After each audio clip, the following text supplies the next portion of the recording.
오늘 하나님의 말씀은 히브리서 5장 13절 14절입니다. 히브리서 5장 13절 14절 두 절입니다. 봉독해 올리겠습니다.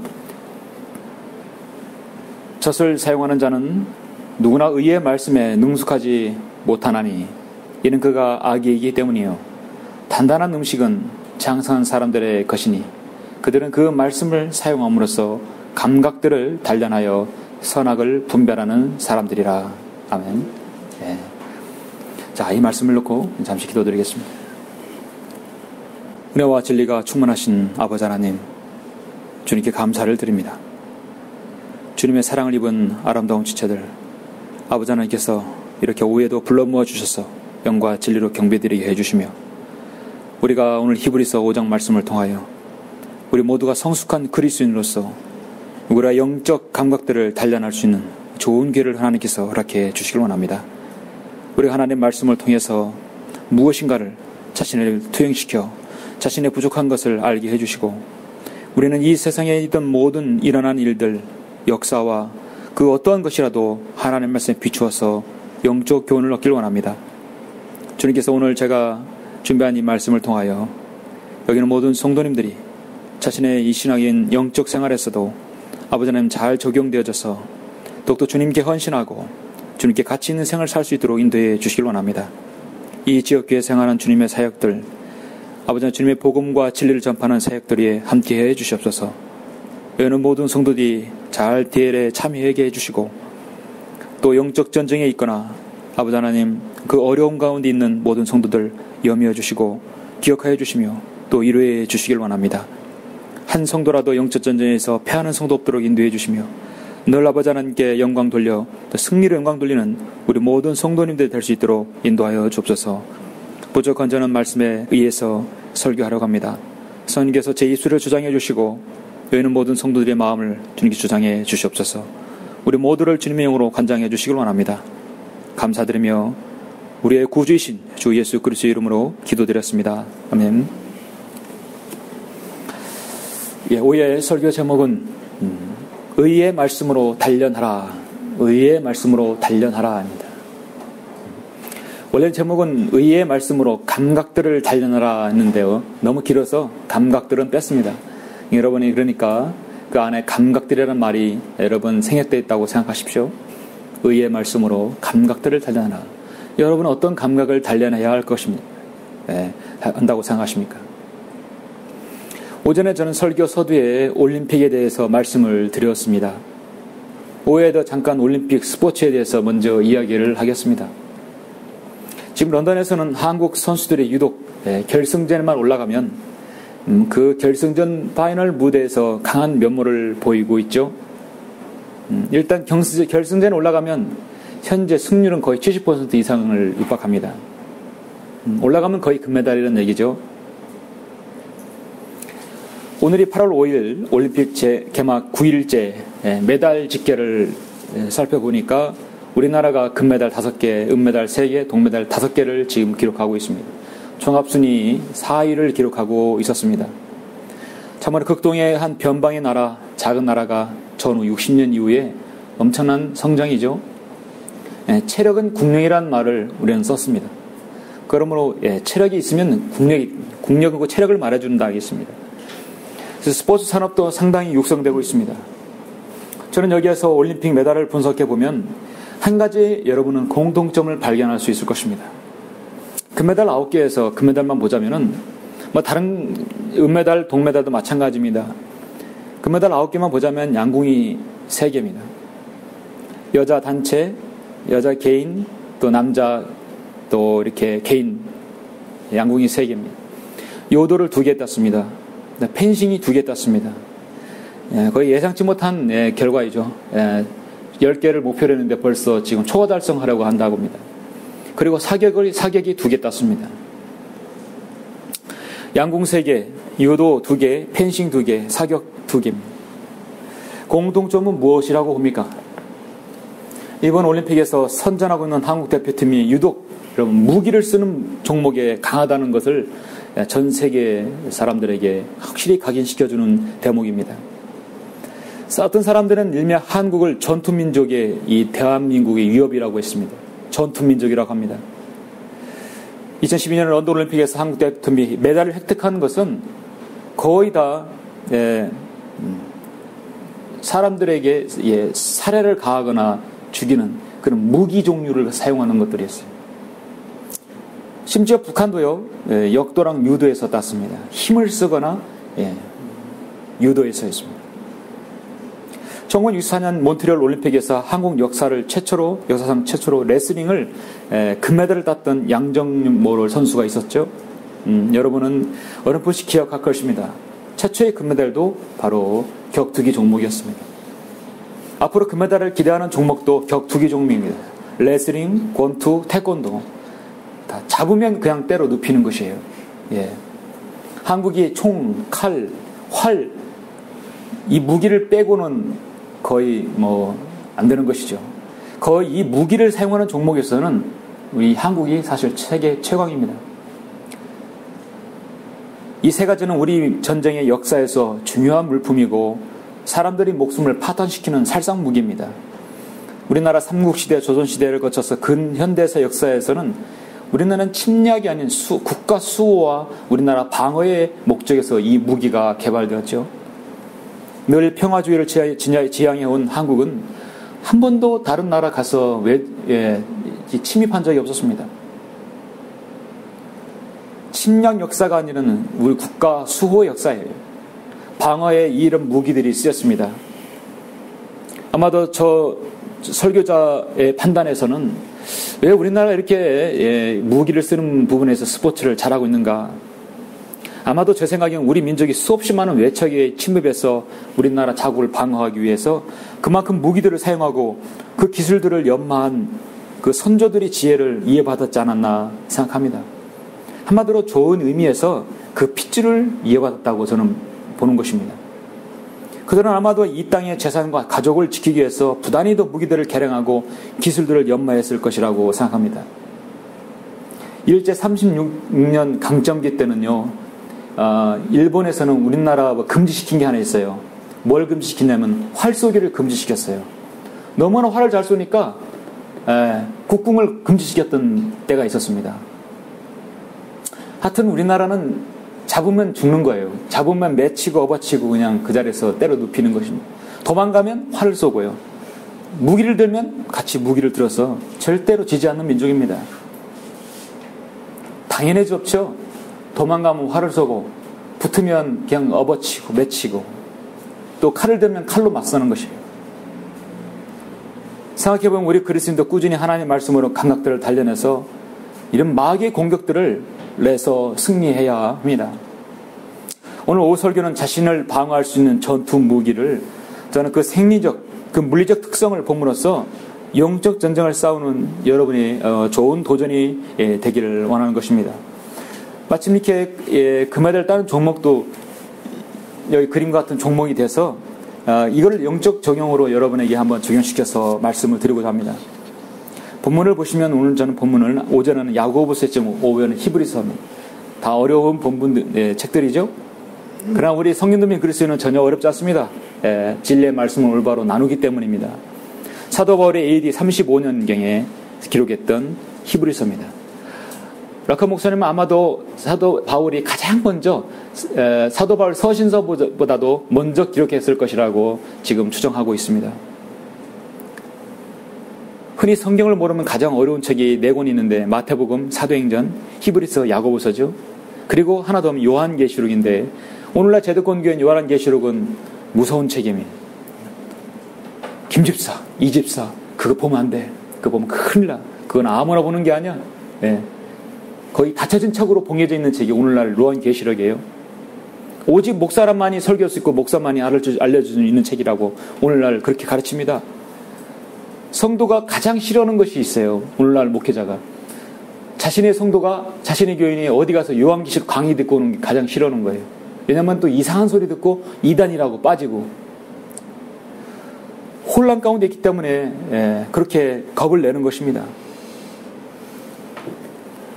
성경은 문자적으로 해석해서 그거를 교리적으로 판단해야 되는데 그렇지 못하기 때문에 오늘날 목사들은 자신의 교인들을 지킬 줄 몰라요. 마태복음, 사도행전, 히브리서, 야고보서, 이 모든 것은 다 이단들이 주요 이 책들을 이용해서 그들을 자신의 교회로, 자신의 교단으로 끌어들이는 것입니다.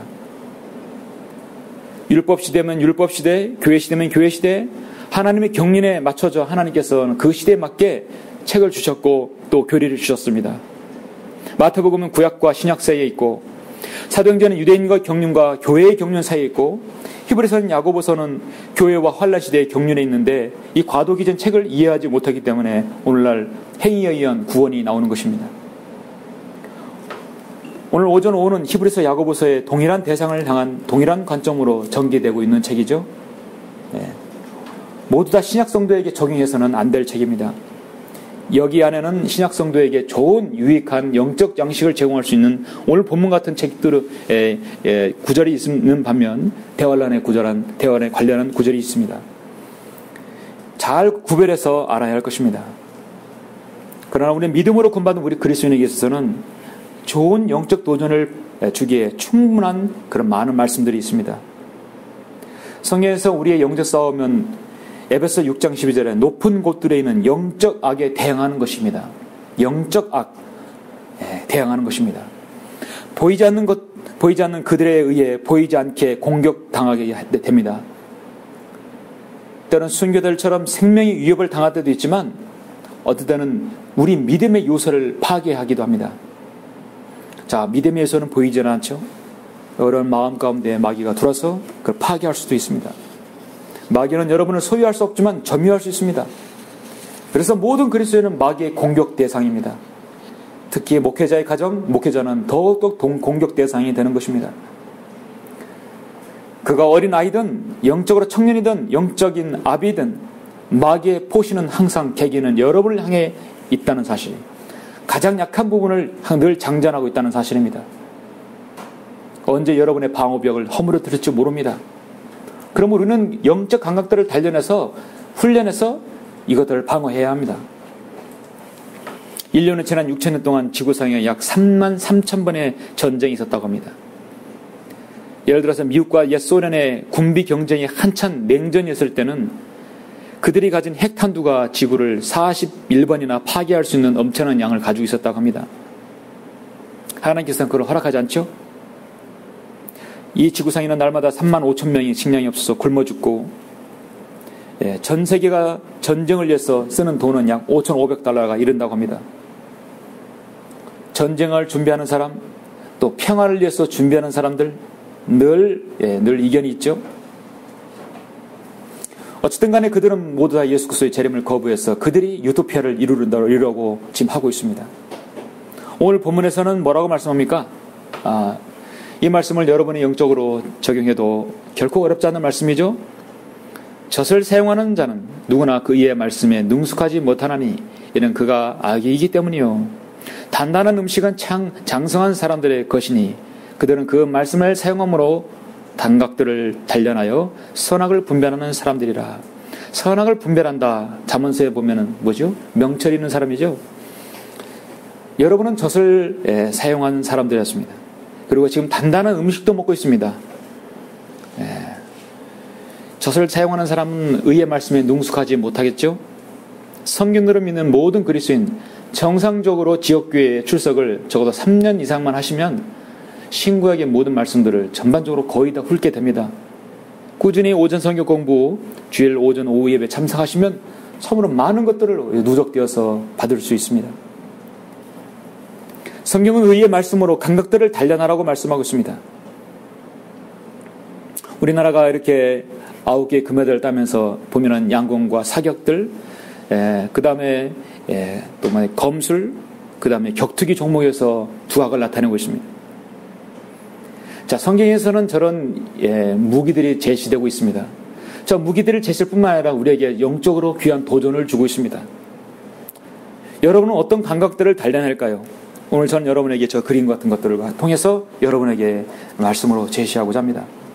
의의 말씀으로 단련하라.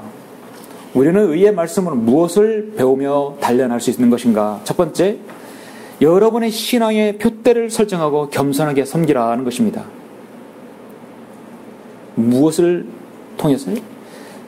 여러분은 활과 총을 통해서 영적 교훈을 얻을 수 있습니다. 자, 이 시간은 저는 총은 빼겠습니다. 왜냐하면 활과 총은 다 목표를 타겟으로 하기 때문에 총은 빼도 될 것 같아요. 우리는 첫 번째 신앙의 표대를 설정하고 겸손히 주님을 섬기는을 배워야 하고 그 강학들을 단련해야 할 것입니다.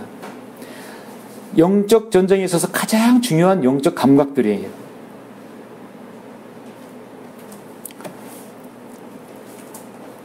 성경에서 보니까 BC 3500년 이전에 이미 활을 사용하고 있었어요. 창세기 21장에서 하나님께서 그 아이와 함께 계시니 그가 자라서 광야에서 가며 활 쏘는 자가 되었더라. 이스마엘은 활을 쏘고 있었습니다. 이미 창세기 21장에서 활을 쏘고 있다는 사실이에요. 분명히 칼도 썼겠죠? 칼과 활은 인류 문명에 있어서 전쟁 역사에 있어서 가장 중요한 무기이죠. 역대기상 12장에 보는 게 다윗의 용사들은 어떤 용사들이었냐면 다윗이 키스의 아들 사울을 인하여 자신을 숨기고 있는 동안 시클락으로 다윗에게 간 사람들이 이들이니 그들은 용사들 가운데 있었으며 전쟁의 조력자리더라. 그들은 활로 무장하였으며 물매질을 하고 활을 쏘는데 오른손과 왼손을 다 쓰는 자들로 베냐민 지파 사울의 형제들에게 속하였더라. 베냐민 지파 사울의 집안에 속한 사람들이 지금 다윗을 따른 것입니다. 이미 다윗에게 모든 것이 다 기운 것을 알았던 사람들이죠. 그들은 활을 무장했는데요. 활을 오른손과 왼손으로 다 사용하는 것이에요. 물매질도 마찬가지예요. 대단한 숙련된 용사들이고 단련된 용사들입니다. 여러분, 활은요 반드시 화살이 있어야 돼요. 활만 있으면 소용이 없습니다. 그거를 표적을 정확히 타격할 수 있는 화살이 있어야 합니다. 예레미야가 3장 12절 그가 활을 당기고 나를 화살의 표적으로 세우셨도다. 활이 있으면 화살이 있고 화살이 있으면 반드시 표적이 있어야 합니다. 허공을 쏘는 궁사는 없습니다. 에베소 6장 16절에서 그리스도인의 전신 무장이 뭐냐면 모든 것 위에 믿음의 방패를 가짐으로써 능히 너희가 악한 자의 모든 불붙는 화살을 끌 수 있을 것이라 했습니다. 활과 화살은 불가분의 관계입니다.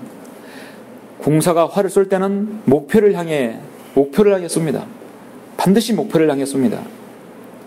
화살은 목표를 향해 돌진합니다. 그리고 뒤도 돌아보지 않습니다. 한 번 표적을 향해 간 화살은 다시금 돌아올 수 없습니다. 활시를 떠났다고죠? 되돌릴 수 없는 것입니다. 그러면 그 활은 목표를 향해 계속 전진을 하는 것이에요. 여러분, 빌보스 3장을 잠깐 보시겠습니까?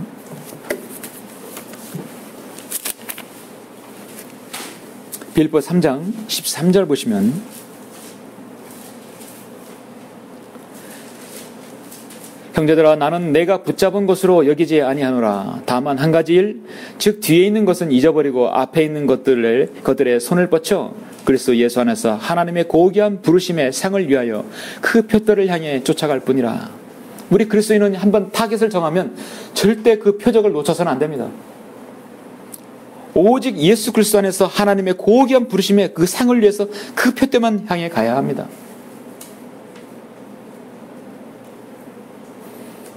저는 군대에서 K9, 지금 연평도에 있는 K9 자주포 정비병이었습니다. 산에 올라가서도 엔진도 내려보고 아주 K9 때문에 많이 고생을 했었죠. 바퀴가 아니라 궤도, 캐터필더를 통해서 전진하고 후진하는 것입니다. 근데 그 가장 중요한 기능이 뭐냐면 K9 기능의 가장 최첨단 기능이 뭐냐면 바로 자이로스코프라는 기능이에요. 자이로스코프 기능인데요. 자이로스코프 기능이 뭐냐면 자주포는 두 가지예요. 한마디로 일명 똥포라고는 이 뒤에다가 지지대를 딱 고정시켜 놓고, 그러니까 곡사포죠. 시켜놓고 포를 쏘는 겁니다. 반동이 너무나 심하기 때문에 반드시 지지대를 팩을 박아야 합니다. 단단히 박아야 돼요. 반동이 너무 심하기 때문에. 자주포는 그렇지 않고 반동이 그대로 불도저 같은 거를 땅에 탁 하이드로 유압으로 딱 박아놓고 쏩니다. 자주포의 특징이 뭐냐면 뿐만 아니라 고정된 상태잖아요. 가면서도 쏠 수 있는 것이에요. 조종수가 조종할 때 타켓을 정해놓으면 북이 몇 도 좌표를 딱 정해놓습니다. 정해놓으면 한번 딱 정해놓으면 움직여서도 그 포신은 그 정해놓은 곳을 계속 주시하는 것이에요. 포신은 전차는 포차는 쭉 가더라도 포신은 계속해서 거기만 계속 조종하는 것이에요. 아무리 빨리 가도 포신은 계속 거기만 돌아가면 한번 좌표를 딱 세팅해 놓으면 그 기능이 바로 자이로스코프 기능이에요. 컴퓨터 기능이죠. 그 기능이 없어지면 포신은 움직일 때마다 엉뚱한 데를 쏘게 되는 것이에요. 정확히 처음에 지정한 그 지점을 위해서 자이로스코프가 기능을 하는 것입니다. 우리 그리스도인은 어떠한 상황에서도 우리 표대가 흔들려서는 안 돼요. 여러분의 주님께 여러분 헌신하고자 또 내 생애를 전생애를 드리고자 그리스도 예수 안에서 하나님의 고귀한 부르심에 여러분 상을 위해서 딱 하나님께 표대를 정했으면 여러분의 표적은 흔들리지 말아야 합니다. 궁사는 활을 쏘더라도 주의 시끄러움이나 바람에 영향을 받잖아요. 표대가 정확하기 때문입니다. 궁사는 표적을 보면 볼수록 표적이 커진다고 그래요. 처음에는 잘 같았다가 계속 뚫어져라 쳐다보고 표대를 향해서 보게 되면 그 표적이 병아리만한 게 당만하게 된다는 것입니다. 집중을 하게 되면 그렇게 되는 것입니다. 일단 활시 일단했으면 되돌릴 수 없듯이 우리의 사역은요 전진만 있어야 하는 것입니다. 여기서 6장의 4절에서 전능하신 분의 화살이 내 안에 있으며 내 영은 그 독을 마셨나니 하나님의 공포한 나를 치려고 진열하였도다. 시편 45편 5절에서 왕의 화살은 날카로워 왕의 원수들의 심장을 뚫는다고 했습니다. 결국 화살이 그의 간을 꿰뚫을 것이라 했습니다. 화살은 전진하면 목표를 향해서 관통을 시키는 것입니다. 여러분 하나님께서 여러분을 부르셨을 때 여러분 그 부르심에 응했고 여러분 이 선한 성리 주님께로 오셨고 또 주님이 다시 오심을 기다리고 소망하시죠. 주님의 부르심에 여러분 그 표대에서는 이탈되지 않아야 합니다. 활이나 총을 쏘는 사람에게서 가장 중요한 것은 또한 겸손입니다. 박제가라는 역사 기록자는 어사기를 통해서 조선 왕조들을 있었던 일을 기록했는데요. 이 박제가의 어사기에 보면 조선시대 임금 중에 활을 가장 잘 쏘는 임금이 정조왕이었습니다. 원래 무술에 능했죠. 거의 명궁에 가까울 정도로 활을 잘 쏘았다고 합니다. 정조는 한 번 활을 쏘면 50발을 쏩니다. 그런데 정조는 한 번도 관역을 벗어난 적이 없었어요. 원래 국궁이 상당히 힘든 것이죠. 정조는 늘 50대의 그 화살에서 마지막 50번째 화살은 그냥 허공에다 날려버렸다고 합니다. 하루는 신하가 물었어요. 왜 마지막 한 발은 허공을 향해 쏘는 것입니까? 만약에 50발째 모두 관역을 맞추게 되면 내가 더 이상 이룰 것이 없지 않는가? 자신이 교만하지 않기 위해서입니다. 더 이상 이룰 목표가 없는 것이에요. 제왕으로서 겸양의 미덕을 보이기 위해서였습니다. 마지막 그 한 발을 날려 끝까지 목표를 가지고 있는 그 여운을 남겨둔 것이죠. 이번 런던 올림픽에서 첫 번째 금메달은 권총의 진종호 선수였죠. 우리나라 사격의 에이스입니다. 사격에서 권총 사격에서 금메달을 딴 진종호 선수는 인터뷰를 제가 들었어요. 그는 인터뷰에서 남은 배에 자만하지 않고 겸손하게 사격에 임하겠다 그런 말을 제가 들었습니다. 겸손하게 쏘겠다는 말을 제가 들었어요. 참으로 제가 훌륭하고 겸손한 선수구나. 활이나 총에 있어서는 정말 겸손해야 합니다. 우리 그리스도인도 주님의 섬긴 데서 겸손해야 되겠죠.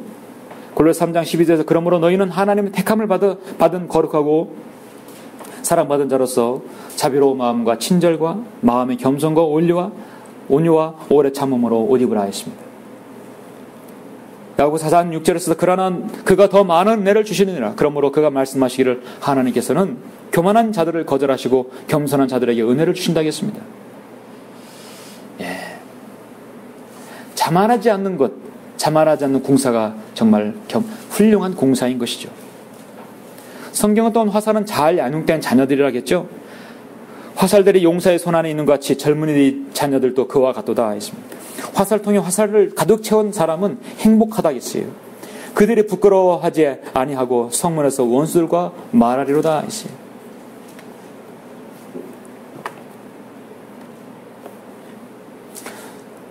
우리나라 그 양궁 선수들은요, 한 발을 쏘더라도 화살통에 화살을 가득 채우고 쏘더라고요.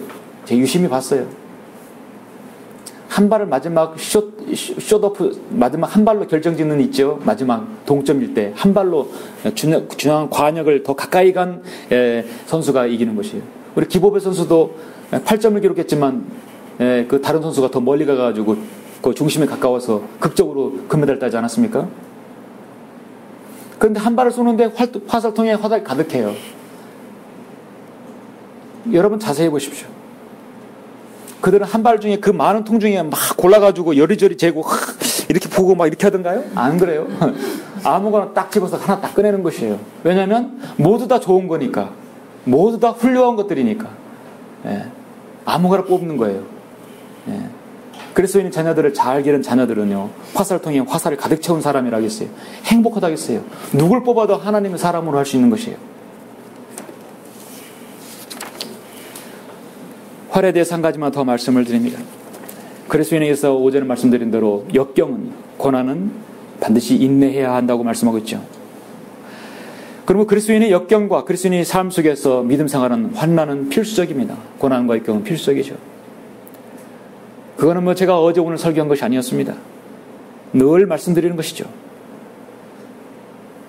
인간적이고 인본주의 생각은 그런 어려움들을 인간적인 꼼수로 계산하고 어떻게 해서 이 어려움을 극복할 것인가?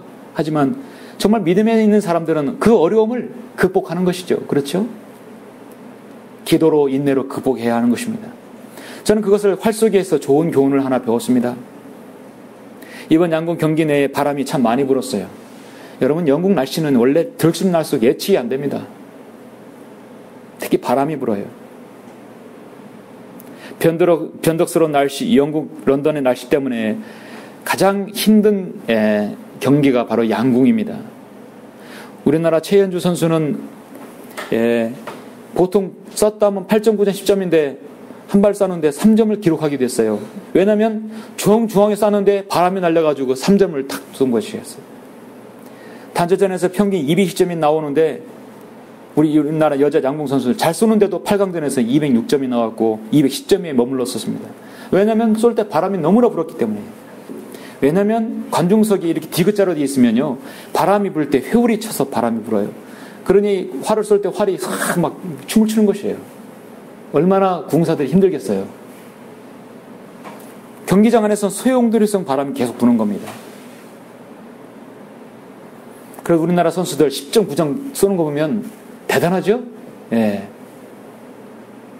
왜 그렇게 쏘는 줄 아십니까? 바람 부는 언덕에서 많이 쏴봤기 때문에 그런 거예요. 예. 그렇게 훈련을 합니다. 군부대 가서 막 시끄럽게 하는 곳에서 쏘고, 예. 일부러 꽹가리 치고 하면서도 쏘고, 바람 많이 부는 쏘기 때문에, 그렇게 그들은 단련하기 때문에 그렇게 쏠 수 있는 것이에요.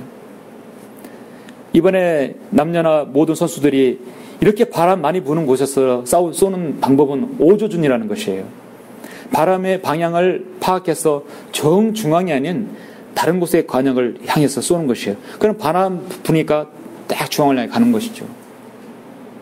초속 5m 그 바람이 오른쪽으로 왼쪽으로 부는 경우는 선수들은 바람 방향을 8.2치다 놓는다고 합니다. 바람이 맞바람 불 때는 화살이 가라앉아 버려요. 그러므로 높이 쓰는 것이에요.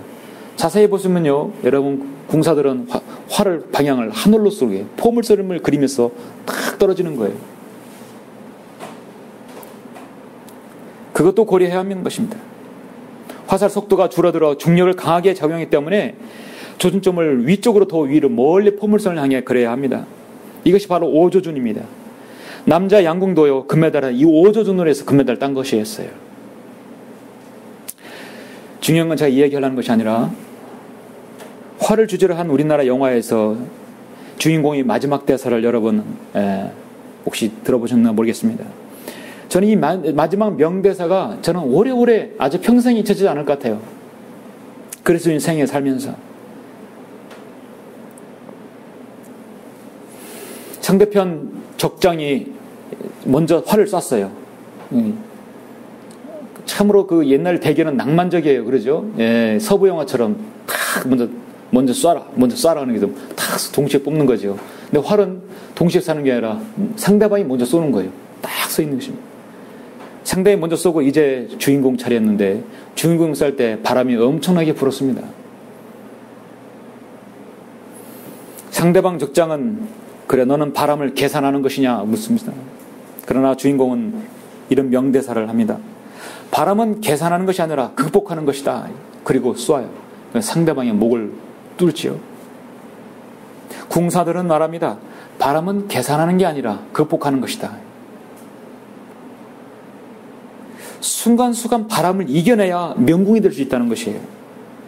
그리스도인에게서 목표를 향해 전진할 때 가로막는 것은 고난과 어려움, 역경들입니다. 어떻게 이것을 내가 잘 계산해서 빠져나갈 것인가 피할 것이냐 꼼수를 부리는 게 그리스도인이 아니라 그 어려움들을 역경을 극복하는 것이 그리스도인이라는 것이에요. 의의 말씀으로 단련하라. 우리는 의의 말씀으로 무엇을 배울 수 있습니까? 두 번째는 양날이 선 말씀으로 마귀를 대적해야 합니다. 단련은 거꾸로 뭐라고 합니까? 여러분, 단련 거꾸로 하면 연단이죠? 연단은 즐겁습니까? 고통스럽습니까? 고통스럽죠? 자, 칼이 연단을 받게 되면 담금질을 해야 합니다. 양날이 선 날카로운 검이 되면 연단을 받아야 되는 것이에요. 그게 바로 단련입니다. 우리 히브리서 5장 봤죠? 여러분 4장 12절 보시면 너무도 유명한 구절이죠. 잘 아시는 말씀이죠. 4장 12절 하나님의 말씀은 살아있고 능력이 있습니다. 양날이 있는 어떤 칼보다도 예리하여 혼과 영 그리고 관절과 골수를 찔러 가르고 마음의 생각들과 의도들을 판별하느니라. 그 어떤 피조물도 그분 앞에 나타나지 않는 것이 없나니 오직 만물이 우리가 회개해야 하는 그분이 눈앞에 벌거벗은 채로 명백히 드러나게 되느니라. 하나님 말씀은 살아있고 능력이 있어 양날이 있는 어떤 칼보다도 예리하여 혼과 영 그리고 관절 골수를 찔러 가르고 마음의 생각들과 의도를 판별하느니라 했습니다. 칼은 전쟁에 있어서 가장 대표되는 무기죠. 과거나 오늘 마찬가지입니다. 칼은 최선의 방어이자 최고의 공격 무기입니다. 군대에서도요, 각 개인에게 대검을 하나씩 다 지불합니다. 마지막 화살이 떨어지면, 그 육박전이라면, 그 대검을 총불이 위에 딱 착검을 합니다. 그렇게 해서 마지막 싸우는 것이죠. 칼은 지금이나 과거나 언제나 최선의 방어이자 최고의 공격 무기입니다. 우리는 이 기록된 하나님의 말씀이 권위 있는 말씀이 우리에게 가장 위대한 구절 중에 하나인 이 말씀이 바로 하나님의 그 말씀에 대한 하나님의 말씀의 그 예리한 칼로 인해서 우리 인간의 몸과 혼과 영 모든 관절 골수를 찔러 가르고 마음의 생각과 의도들을 판별한다고 성경은 말씀하고 있습니다. 하나님께서는 우리 그리스도인을 향해서 시편 149편 6절에서 그들의 입에 하나님을 향한 높은 찬양들이 있게 하고 그들이 손하는 양날이는 칼이 있다고 했어요. 여러분, 우리가 그리스도인이 경배를 드리고 영과 진리로 경배드리고 찬양할 때 우리 손에는 그들이 손하는 양날이는 칼이 있다고 성경은 149편 시편 6절에서 말씀합니다. 또한 에베소서 6장 17절 잘 아시는 바대로 또한 구원의 투구와 성령의 칼 하나님의 말씀을 가지라겠어요. 여러분 모두 다 개인적으로 개인로 지급해 주신 하나님 말씀입니다. 여러분은 지금 이 세상에서 가장 날카롭고 양날선 칼을 가지고 계세요. 바로 러크만 주석성리를 가지고 계신 겁니다. 양날이는 어떤 칼보다도 예리하다고 말씀하고 있습니다. 양날이 번듯하게 선 칼은 맨손으로 잡고 장난치는 사람의 모습을 생각해 보십시오. 5분만 정도 가지고 오면 손이 만신창이가 될 것입니다. 칼을 잘 쓰는 사람이 되려면 하나님의 말씀을 올바로 잘 나눠야 되겠죠. 하나님의 말씀은 혼과 영, 관절과 골수를 찔러 가른다겠습니다. 하나님의 말씀을 통해서 예수 그리스도를 영접하고 구원받게 되면 그 사람의 혼은 구원받게 되고 영과 혼은 싹 분리 수술을 받게 돼요. 여러분의 영과 혼은 마치 얼음의 2층에서 조각이 딱 얼음집에서 떨어지듯이 분리가 됩니다. 영적 수술을 받게 되는 것입니다. 영은 거듭나게 되는 것이죠. 사실 관절과 골수를 찔러 가르고, 이 히브리서 4장 12절 말씀은 정확히 사실 영적으로 제가 먼저 말씀드렸는데 이건 교리적으로 사실 욥기 40장에 적용돼야 되는 것이죠. 욥기 40장에 바로 사탄을 대적하는 유일한 무기는 하나님 말씀이라는 것을 설명해 주는 것입니다. 우리는 러커 목사님을 통해서 이 사실을 알게 되었죠. 욥기 40장의 15절 보면은 이제 내가 너와 함께 만든 비못을 보라. 리비아단 사탄이죠. 그가 소처럼 풀을 먹는도다. 이제 보라, 그의 강함은 그의 허리에 있고 그의 힘은 그의 배의 중심에 있도다. 그는 그의 꼬리에 백향목같이 움직이고 돌들로 된 그의 힘줄은 함께 얽혀 있도다. 그의 뼈들은 강한 놋조각들 같고 그의 뼈들은 철 빗장들 같도다. 그는 하나님의 길에서 으뜸이며 그를 만든 이가 자신의 칼로 하여금 그에게 다가서게 할 수 있느니라. 사탄의 뼈는 강한 놋조각이라 있고 철 빗장들을 이해했습니다. 어쩜 이렇게 표현이 정확히 할까요? 하나님의 칼만이 그에게 다가설 수 있습니다. 하나님의 말씀만이 그 사탄의 뼈를 가르고, 주님께서 재림하셨을 때 주님의 입에서 칼이 나와서 모든 걸 적그리스도를 일격에 부순다는 것이죠. 충분히 적용되어 줄 수 있는 말씀입니다. 또 하나님의 말씀은 사람 마음에, 인간의 마음의 생각들과 의도들을 분명히 판단한다고 성경은 말씀하고 있습니다. 하나님의 말씀은요, 하나님께서는 인간의 모든 행동의 동기와 생각들을 다 의도들을 파악하실 수 있습니다. 하나님의 말씀은 인간의 모든 죄들, 인간의 모든 의도들 이미 다 간파하고 성경에 이미 기록해 놓았습니다. 하나님의 말씀을 존중하는 자들은 하나님께서 그 사람을 다 혼란케 하고 혼미케 하신다고 말씀하셨습니다. 하나님의 말씀을 거짓되이 그릇되이 다루게 하면 하나님께서 그 사람의 인생을 망쳐놓으십니다. 그 사람도 그릇되이 다루게 됩니다. 나를 존중하지 않는 자는 하나님께서 존중하지 않으십니다.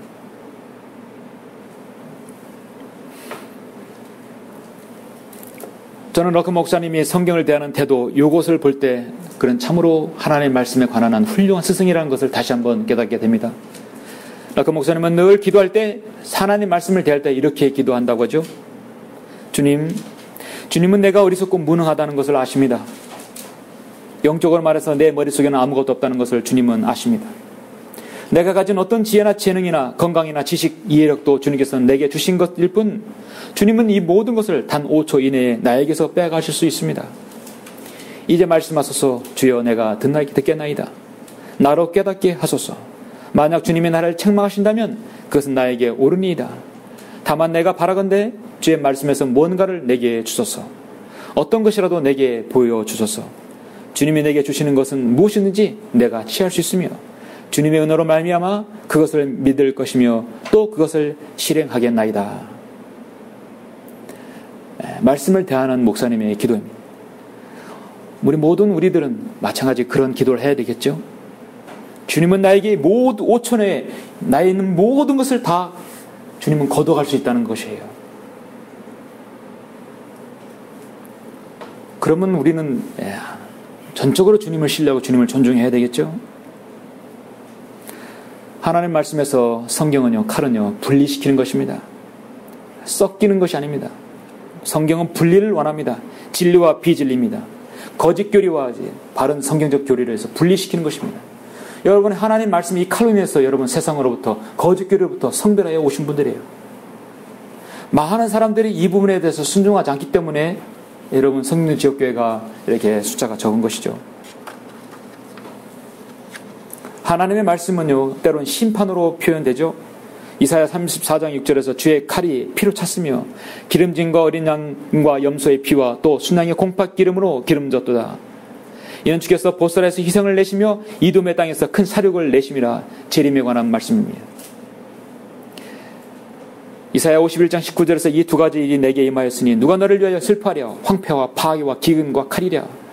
구약에서 칼과 기근은요, 심판을 의미하죠. 잠시 여러분 요한계시록 19장을 보시겠습니다. 자, 이 말씀을 보셔야 되겠죠. 요한계시록 19장 11절 보시죠.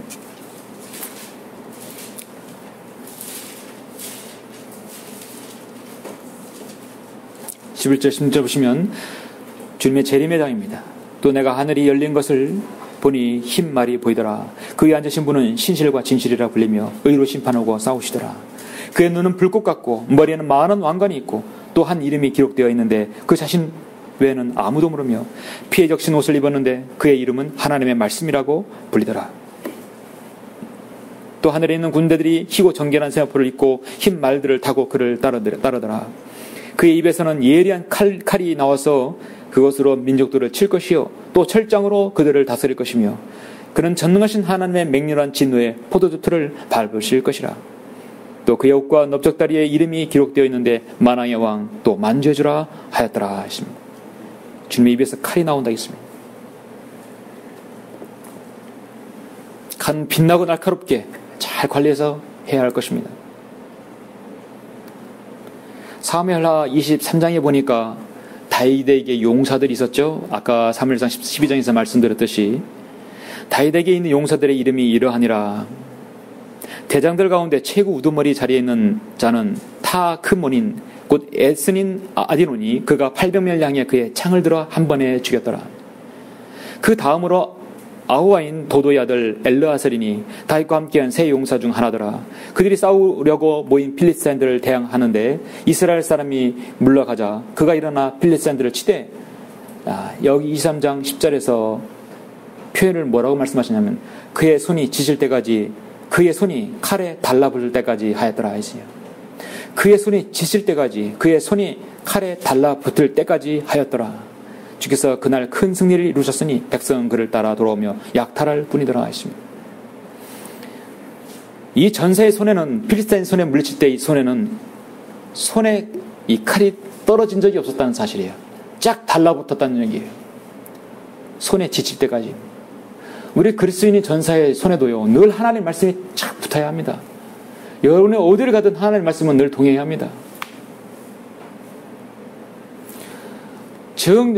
들고 다니지 못하기 때문에 그런 사람이 있어도 스마트폰까지 여러분 다 있잖아요. 스마트폰도 다 다른 하나님 말씀 다 들고 다니는 것이에요.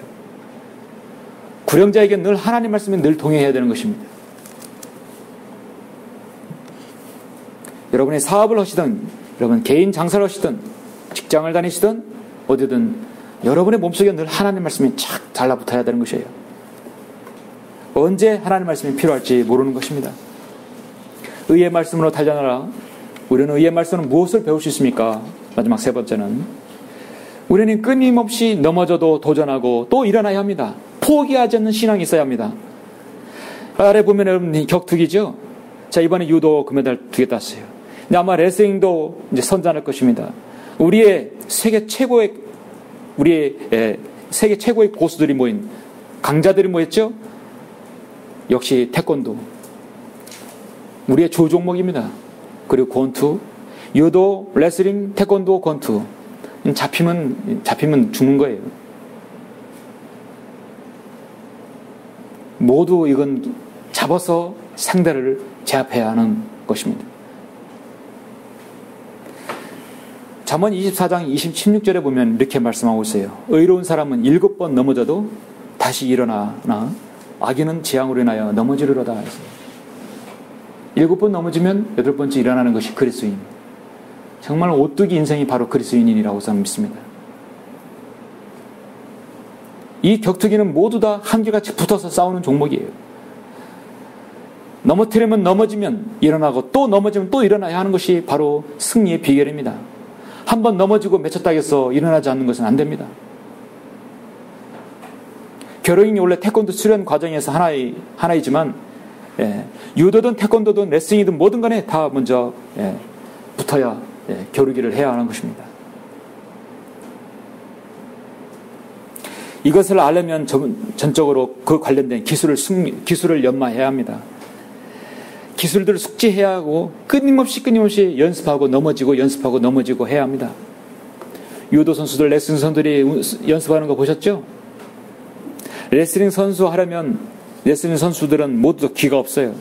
왜냐하면 기를 계속 비비고 있기 때문에 기가 꼭 여러분 마치 장애인 기처럼 보여집니다. 기가 완전히 못 쓰게 돼버려요. 기를 우리처럼 말랑말랑하지 않고 딱딱합니다. 왜냐하면 이게 비벼버리면 이게 꾸둑살이 배겨버려요. 귀는 버리는 것이에요. 그런 걸 감수하고서라도 그는 넘어지고 또 일어납니다. 격투기 이런 종목들이 처음 시합할 때 그들은 처음부터 크게 싸우지 않아요. 이래저는 모두 탐색전으로 합니다. 상대방이 나보다 힘이 센지, 이 상대방이 어떤 기술을 구사하는지, 이 상대방이 어떤 약점이 있는지, 단점이 있는지, 무엇을 잘하는지 탐색전을 합니다.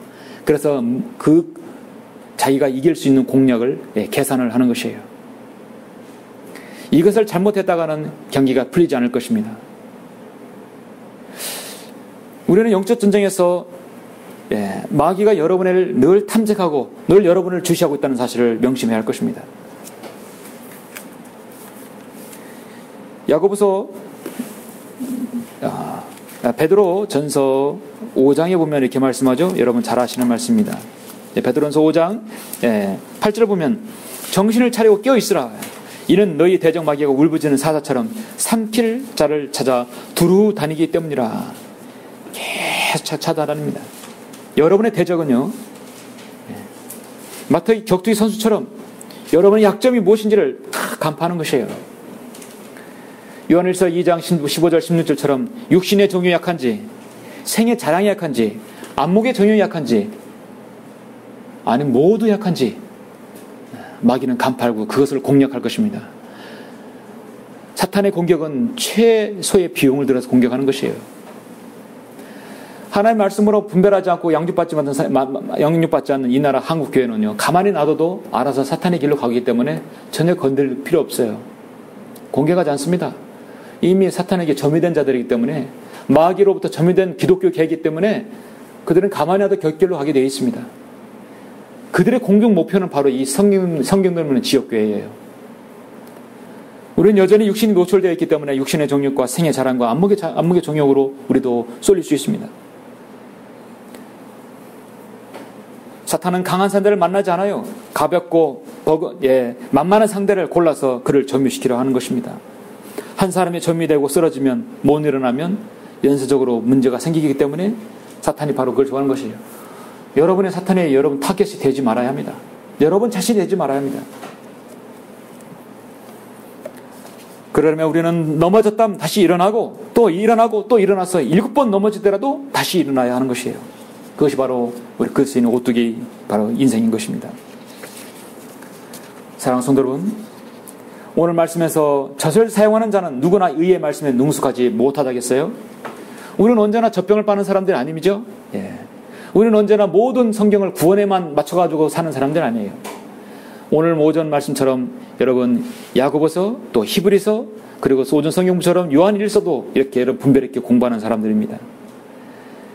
우리는 젖을 이미 띈 사람들이에요. 단단한 음식도 먹는 장성한 사람들입니다.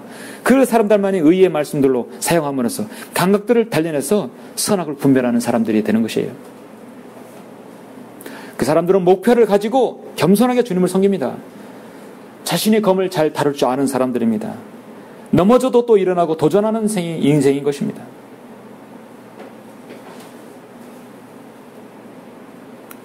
성경은 베드로후서 2장 19절에서 그들에게 자유를 약속하나 자기들 자신은 타락의 종들이니 누구든지 정복을 당하면 그 정복한 자의 종이 되는 것이라 하겠습니다. 인류의 역사는 전쟁의 역사죠. 정복당하면 식민지가 되는 것이에요. 히브리서 11장의 믿음의 장에서 그 믿음의 선진들, 유인들을 얼마나 많이 거명했습니까? 사도 바울은 히브리서에서 내가 무슨 말을 더 하리요 했어요. 기드온, 바락, 삼손, 입다, 다윗, 또한 사무엘과 선제들에 관하여 말하려면 내가 시간이 부족하도다 했어요. 시간이 부족하겠죠. 그들은 믿음을 통하여 왕국들을 정복하기도 하고 의를 이루기도 하며 약속을 받기도 하고 사자 입을 막기도 하며 불의 세력을 소멸시키기도 하고 칼날을 피하기도 하며 연약함 중에 강하게 되기도 하고 전쟁에서 용맹스럽게 되기도 하며 외적들을 패주시키기도 했다 했어요. 전쟁에서 용맹스럽게 한다면 분명히 젖만 먹는 사람들이 아닐 거예요. 당당한 음식을 먹는 장성한 그들은 하나님의 군사들이었습니다. 이 세상을 정복하는 군인들, 용사들은, 그 나라들은, 그 식민지들은 그 나라를 존재에 두려워합니다. 그리고 시키는 대로 다 하게 되고 복종하게 되죠. 가장 그 군주를 두려워하게 되는 것입니다. 그러나 그보다 더 치열하고 더 심각한 전쟁이 바로 이 영적 전쟁입니다. 사탄과 그의 무리들과 함께하는 이 마지막 시대의 영적 전쟁입니다. 사탄과 그의 마귀들은요, 이제 마지막 때임을 알고 직감하고 더욱더 이 교회와 여러분 개인들을 공격할 것입니다. 여러분들은 감각들을 단련해서 이와 같은 비유를 통해서 감각들 단련해서 여러분 승리해야 합니다. 이것은 여러분 평생에 걸친 전쟁이에요. 어제 승리했다서 오늘 승리하는 법은 없습니다. 어제 패배했다서 오늘 패배하는 법 없습니다. 날마다 사도 바울의 고백처럼 나는 매일 죽노라 했습니다. 여러분이 두려워할 존재는 없어요. 오직 여러분의 구원의 대장이신 예수 그리스도만을 두려워할 것입니다. 우리는 이 영적 전쟁에서 우리의 영적 감각들을 단련해야 할 것입니다. 제가 마지막으로 고린도후서 10장 1절로 6절을 읽고 설교 마치겠습니다. 여러분 고린도후서 10장 1절을 보시겠습니다. 10장 1절부터 6절은 여러분과 저 모두에게 해당하는 말씀이죠. 우리 땅에 있는 모든 성경들을 믿는 우리 성경 믿는 그리스도인들의 영적 무기들입니다. 너희 가운데서 대면하면 비천하고 너희에게서 떠나 있으면 담대한 나 바울이 이제 그리스도의 온유함과 공손함으로 너희에게 권고하노라. 그러나 우리가 육신에 따라 행한다고 생각하는 어떤 사람들에 대하여 내가 담대하다고 생각하는 그 자신감으로 너희와 함께 있을 때 담대하게 되지 않기를 간구하노라. 이는 우리가 육신 안에서 행하지만 육신을 따라 싸우지는 아니하매니 우리의 전쟁 무기는 육신적인 것이 아니요 오직 하나님을 통하여 견고한 요새들을 무너뜨리는 능력이라. 여러 가지 구상과 하나님을 아는 지식을 거역하여 스스로 축해서 높은 것들을 무너뜨리며 모든 생각을 사로잡아서 그리스도께 복종케 하니 너희의 복종이 이루어지면 모든 불복종을 응징하려는 준비를 갖추고 있느니라. 여러분의 의의 말씀으로 오늘 세 가지를 잘 유념하시면 여러분이 그 모든 것들을 사탄의 세력들을 응징하는 여러분 준비를 갖추고 있는 것입니다. 여러분 생에 늘 승리하시길 간절히 바랍니다.